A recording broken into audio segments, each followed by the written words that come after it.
গাজীপুরে বর্তমানে একটা ভাইরাল জায়গা আছে, একদম নতুন। তো সেখানে শত শত মানুষ যাইতেছে ছবি তোলার জন্য। বাঙালি একদম পাগল হয়ে গেছে, এত মানুষ, মানে ফুল কখনো দেখে নাই এরকম একটা অবস্থা, মানে ভাইরাল হয়ে গেছে জায়গাটা। তা আমিও চিন্তা করলাম ঘরে বসে থেকে লাভ কি, যাই আমি একটু দেখে আসি সেই ভাইরাল জায়গাটা, যে কি এমন ভাইরাল জায়গা যে ফুল ফুটছে, শত শত মানুষ দেখলাম ছবি তুলতেছে, ভিডিও করতেছে, রিলস বানাইতেছে। তাই চিন্তা করলাম আমি একটু ঘুরে আসি, দেখি ওই জায়গাটার পরিস্থিতি কি। তা বাইক নিয়ে বের হয়ে পড়লাম। তো এমন সময় বের হইছি, সম্ভবত ইফতারের আর 1 ঘন্টা বাকি আছে। বিকেল টাইমে বের হইছি, বিকেল টাইমে মানুষজন থাকে বেশি, এই জন্য বের হইছি। তো এখন বাজে হচ্ছে 4:38। ওইখানে যেতে হবে, স্পটটা দেখতে হবে, তারপর আবার বাসায় ফিরতে হবে ইফতারের সময়। দেখা যাক ইনশাল্লাহ। আর যদি নাই পারে তার কি করার, রাস্তায় ইফতার করে নিতে হবে।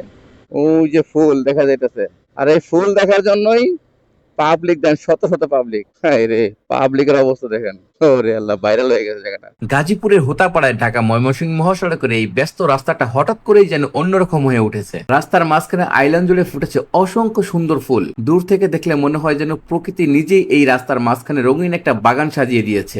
এই সৌন্দর্যের টানে এখন প্রতিনিয়ত শত শত মানুষ ভিড় করছে এখানে। কেউ দাঁড়িয়ে ছবি তুলছে, কেউ ভিডিও বানাচ্ছে, আবার কেউ রিল বানিয়ে মুহূর্তটাকে ধরে রাখতে চাচ্ছে নিজের ক্যামেরায়। অনেকে দূর দূরান্ত থেকে এসে এই ফুলগুলো একবার চোখে দেখার জন্য থেমে যাচ্ছে। কারো মুখে হাসি, কেউ আবার মুগ্ধ হয়ে তাকিয়ে থাকে, কারণ ব্যস্ত শহরের মাঝে এমন একটা দৃশ্য সত্যি মনটা ভালো করে দেয়। কিন্তু এই সৌন্দর্যের মাঝেও একটা বাস্তবতা আছে। এটা একটি ব্যস্ত মহাসড়ক, প্রতিনিয়ত এখানে দ্রুত গতির গাড়ি চলাচল করছে। রাস্তার মাঝখানে দাঁড়িয়ে ছবি তোলা, গাড়ি থামিয়ে ভিড় করা, এসবের কারণে অনেক সময় যানজট তৈরি হয়, আবার দুর্ঘটনার আশঙ্কাও থাকে। তাই আসুন আমরা সবাই এই সুন্দর দৃশ্য উপভোগ করি, কিন্তু নিজের নিরাপত্তা বিষয়টা ভুলে না যাই, কারণ প্রকৃতির সৌন্দর্য তখনই সবচেয়ে ভালো লাগে যখন আমরা নিরাপদ থেকে সেটাকে উপভোগ করতে পারি। তুমি হাসলে রোদ ওঠে আমার আকাশে, মনটা উড়ে যায় নীল বাতাসে।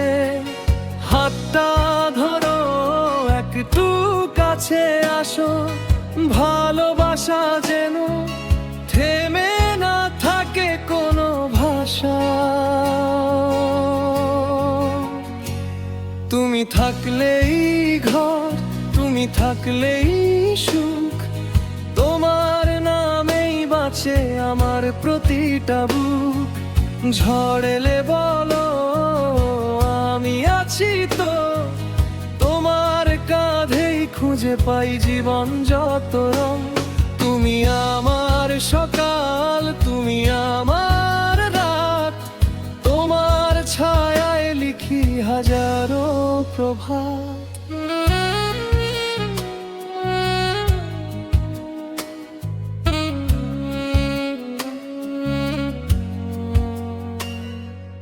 নদীর মতো বয়ে যাক এই ভালোবাসা, চুপ করে বলি শুধু তুমি তো আশা। ভুল করলে রাগ করো, তবু ছেড়ো না হাত, তোমার মাঝেই আমার পৃথিবীর সব প্রভাত। যদি কোনোদিন দূরে সরে যায় পথ, মনে রেখো তোমাতেই আমার সব কিছু রত্ন। ভালো